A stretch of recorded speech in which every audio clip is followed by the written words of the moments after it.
એક વખત સૂત અને સોનક સંવાદ કરતા હતા. ત્યાં તો અમારો શાસ્ત્રનો સંવાદ થતા થતા પૂછ્યું કે કેમ મરવું, કેમ જીવવું, એની પણ અમને ગણના તો દેખાડી દો. કેમ મરવું એનો, કારણ કે એક મહાપુરુષે લખ્યું મૃત્યુ બને મહોત્સવ, मृत्यु बने महोत्सव. लोगों को लगता है मृत्यु बहुत कष्टदायी है, लेकिन मैं उनको कहना चाहता हूँ जिंदगी बहुत कष्टदायी है. मृत्यु तो एक बार आती है, मृत्यु एक बार आती है, वो कष्ट नहीं देती.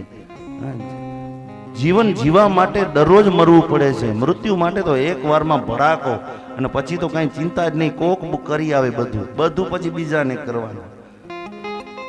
જીવન કષ્ટદાયી છે. કેમ મરવું ને, શાસ્ત્રીજી એ ભાગવત શીખવાડે છે. કારણ કે પરીક્ષિત જેવું મૃત્યુ કોઈનું આ જગતમાં ન થઈ શકે. ક્ષત્રિયનો બાળક હતો, પણ 7 દિવસ સુધી ગંગાના કિનારે બેસી ગયો અને ભાગવત શ્રવણ કરી લીધું. આખા જગતને કેમ મરવું એ શીખવાડ્યું, અને કેમ જીવવું એ અમારી રામાયણ શીખવાડે છે. એટલે ધર્મશાસ્ત્રનો વાંચન મનન. આજે સમાજ દુઃખી છે એનું મોટું કારણ એ છે કે આપણે ધર્મશાસ્ત્રો વાંચતા નથી. આજે અન્ય જેટલાય ધર્મો આ જગત ઉપર પસરી રહ્યા છે, ક્રિશ્ચન લોકો હોય ને અંગ્રેજી આવડે એટલે બાઇબલ એમનું જે ધર્મ ગ્રંથ છે એ વાંચી લે. મુસ્લિમ લોકોને ઉર્દુ આવડતી હોય એટલે એ કુરાન વાંચી લે. આપણા ધર્મશાસ્ત્રો બધા શેમાં છે? સંસ્કૃતમાં છે. તમને ને મને સંસ્કૃત આવડતી નથી, અને પછી આ વ્યાસપીઠ ઉપર પણ એવા અનધિકારી લોકો બેસી ગયા છે, અથવા તો આપણા મઠાધીશો પીઠાધીશો એ સાચું જ્ઞાન નથી આપી શકતા સમાજ. આજે આ સોશિયલ મીડિયા છે, કંઈક બોલવું તોય વિચારીને બોલવું પડે. અમને તો એ લાગુ નથી પડતું, પણ છતાં આ મર્યાદાઓ બધાને લોકશાહીમાં પડી ગઈ. એટલે ધર્મનો પ્રચાર પ્રસાર કરવો એ મર્યાદામાં રહીને કરવો પડે છે. પણ છતાં મહાપુરુષો કીધું કે ધર્મનું ઉત્થાન તો કરવું જ પડશે. પોતાના સ્વભાવથી, પોતાના ભજનથી, પોતાના કર્મથી દેખાડીને પણ આવું કરવું પડશે. અમે આ કરી શકો, એકને મટી જવું પડે. બધાને રઘુવીરસિંહ થવું, બધા રઘુવીરસિંહ થઈ શકે? બધાને મેઘરાજી દાદા થવું છે, બધા મેઘરાજી દાદા થઈ શકે? એના માટે તો ઘણો ભોગ દેવું પડે છે. યાદ રાખજો. કેમ જીવવું અને કેમ મરવું એ શાસ્ત્રો શીખવાડે છે. વેદ જે નથી ભણતા, નથી સાંભળતા, હું તો હંમેશા કહું કે તમને સમજણ પડે કે ન પડે, પણ ગામમાં ભલે ને એક નાનકડું ગોર બાપાનું ઘર હોય અને એમને બોલાવીને કથા કરાવો. તમે લાયક બ્રાહ્મણને બોલાવીને કથા કરાવો, સત્યનારાયણની કથા કરશે. એક બ્રાહ્મણને બોલાવીને નાનકડું વર્ષે યજ્ઞ કરાવો, એ વેદનું વાંચન કરાવો. વેદ પણ ના, વેદને પણ જાકારો દઈ દીધો. વેદના, વેદના છે ને, વેદના, વેદ જા, આ બધું આપણે જાકારો દીધો છે. ભાઈ અમુભાઈ, એ વેદ છે ને, વેદની પાછળ જે વેદ ના અને વેદ જા આવું છે એ પછી આગળ આવી જશે. જો વેદને તમે જાકારો દેશો, વેદની આગળ ના છે ને આગળ લઈ આવો, તમારો દીકરા એવા બની જશે. એના નામ જોડો, થોડીક વાર મનન કરો. વેદની પાછળ ના છે ને ના ને આગળ લઈ આવો, એ વેદની પાછળ જા છે ને આગળ લઈ આવો, નામ કેવા થાય છે? હા, વેદને જાકારો દેશો ને તો એવા એવા તમારા દીકરા થશે.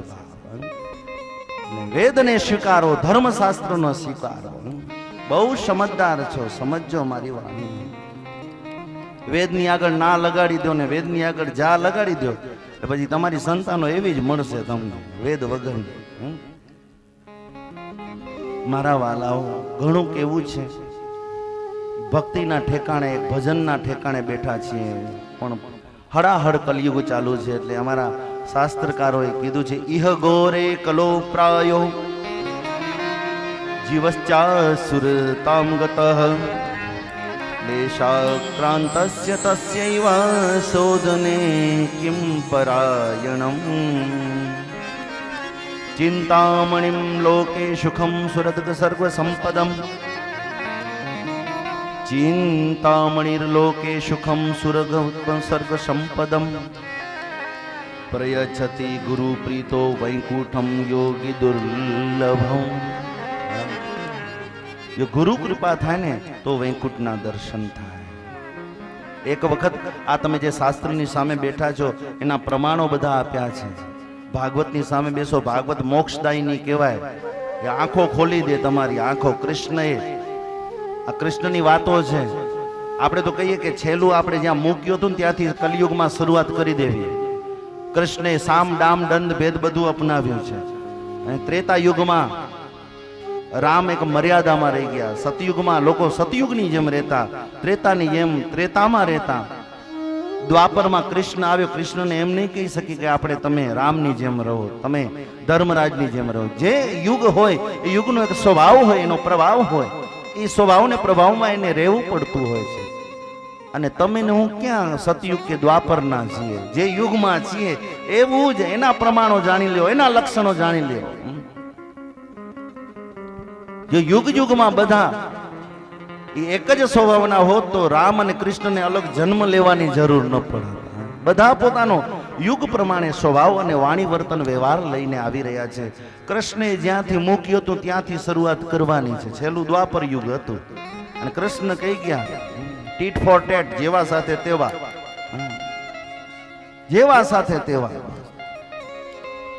શાસ્ત્રને સ્વીકાર કરે તો શિરોમાન્ય, નહીં તો ગુરુમુખી ન હોય પછી એનાથી તમે વિમુખ થઈ જાઓ. આજે સમાજમાં કોઈ ગુરુમુખી જોવા નથી મળતા.